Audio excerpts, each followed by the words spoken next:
Wizara Ofisi ya Waziri Mkuu, tunaanza na Mheshimiwa Gwajima.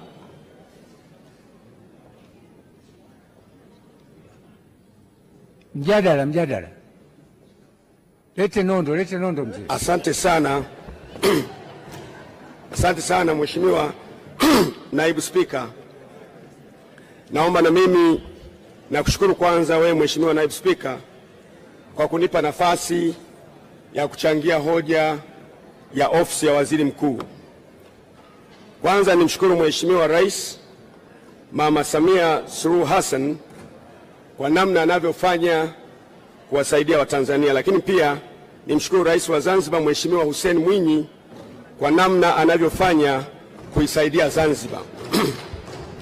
Mheshimiwa Naibu Spika, kwa ufupi sana mimi nataka kujadili hoja iliyo mezani ya ofisi au hoja haya, kwamba namshukuru sana Mungu kwamba ninafikiri kuna sababu zinazoifanya nchi yetu ibaki pale ilipo kwa muda mrefu. Sababu mojawapo ambayo nimefikiri sana ni kwamba nchi yetu inahitaji dira au inahitaji agenda ya taifa au maono ya taifa au mwelekeo wa taifa.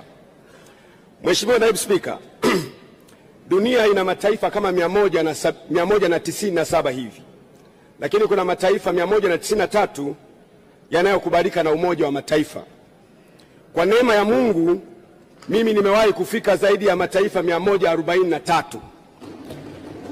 Ni mataifa 50 tu ya duniani ambayo sijawahi kufika. Lakini mshangao ambao nimekuwa nao sana miaka mingi, mataifa yote yenye watu wa asili ya Afrika kwa maana ya ngozi yetu yana asili za kufanana, yana matatizo yanayofanana na yako nyuma kwa aina ya kufanana.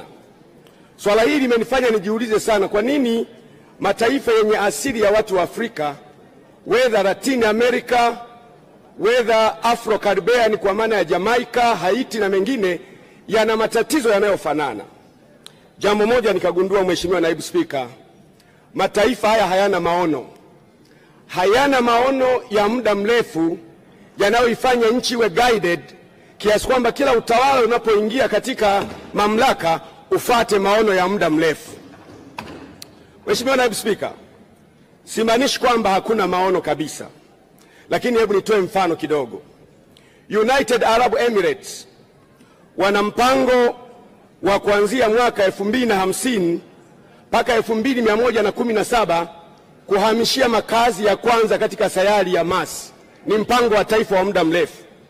Lakini pia United Arab Emirates wana mpango wa kuwa nchi ya kwanza duniani katika nchi 10 zenye hifadhi ya chakula ya kutosha kufikia mwaka 2051.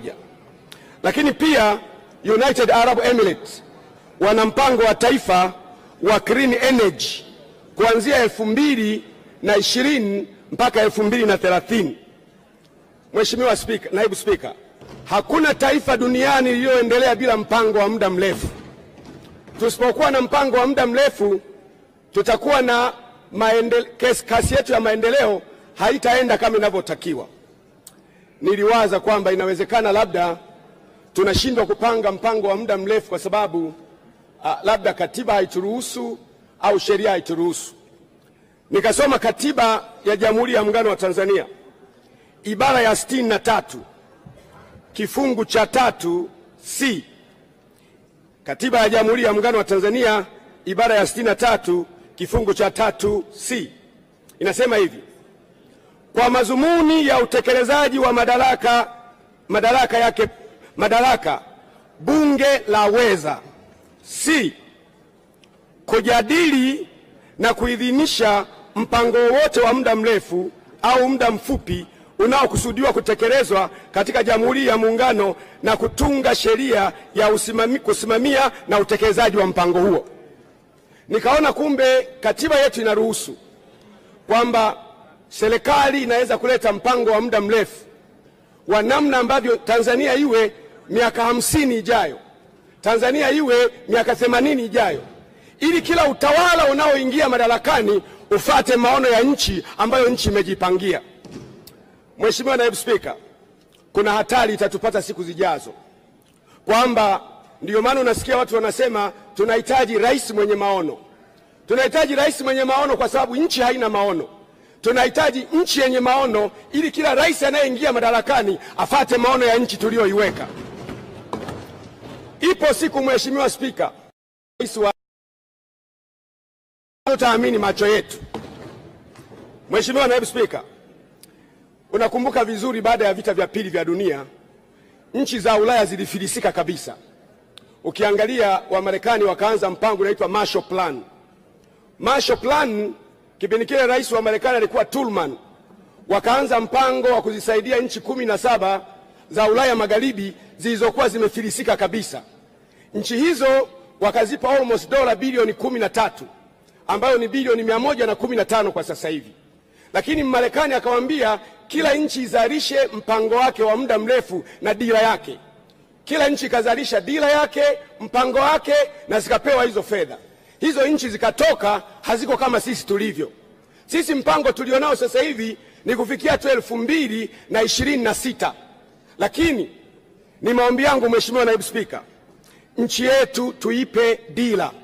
Tuwe na mpango wa zaidi ya miaka 50 au miaka 60 au miaka 100 ya Tanzania ijayo, ili mitaala yote ya shule na ilani zote za uchaguzi na watoto wote waweze kuiona Tanzania kwenye 3D na waweze kujifunza na kuiona Tanzania ijayo.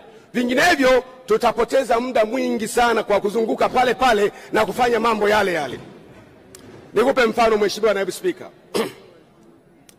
Tumekuwa na rijimu iliyopita imefanya vizuri sana. Tumekuwa na rais wetu Mwalimu Nyerere, aliendelea kwa namna yake. Akaja Mwinyi, aliendelea kwa namna yake. Lakini alipoishia Nyerere, Mheshimiwa Mwinyi hajaendelea pale. Alipoishia Mwinyi, Mkapa hajaendelea pale. Alipoishia Mkapa, Kikwete hajaendelea pale. Alipoishia Kikwete, Magufuli hajaendelea pale. Tunakuwa kila rais anaingia madarakani anaanza chake, na matokeo yake tutapata rais wa ajabu, tutaangukia pua hujawahi kuona. There is no country that can develop within a single regime.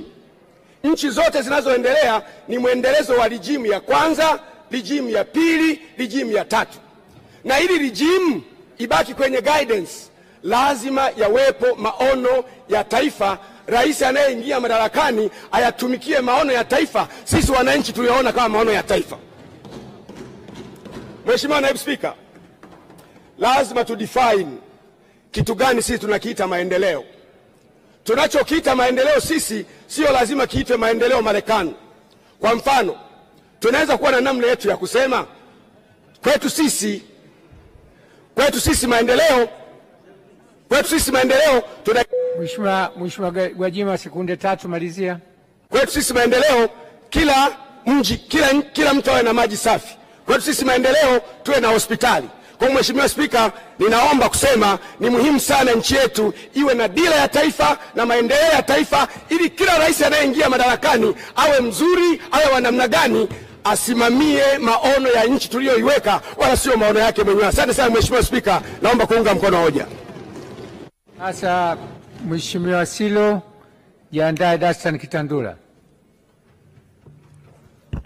Asante sana Mheshimiwa Naibu Spika. Kwanza nichukue nafasi hii kukushukuru wewe binafsi kwa kunipa nafasi hii na mimi niweze kuchangia katika hotuba hii ya Mheshimiwa Waziri Mkuu.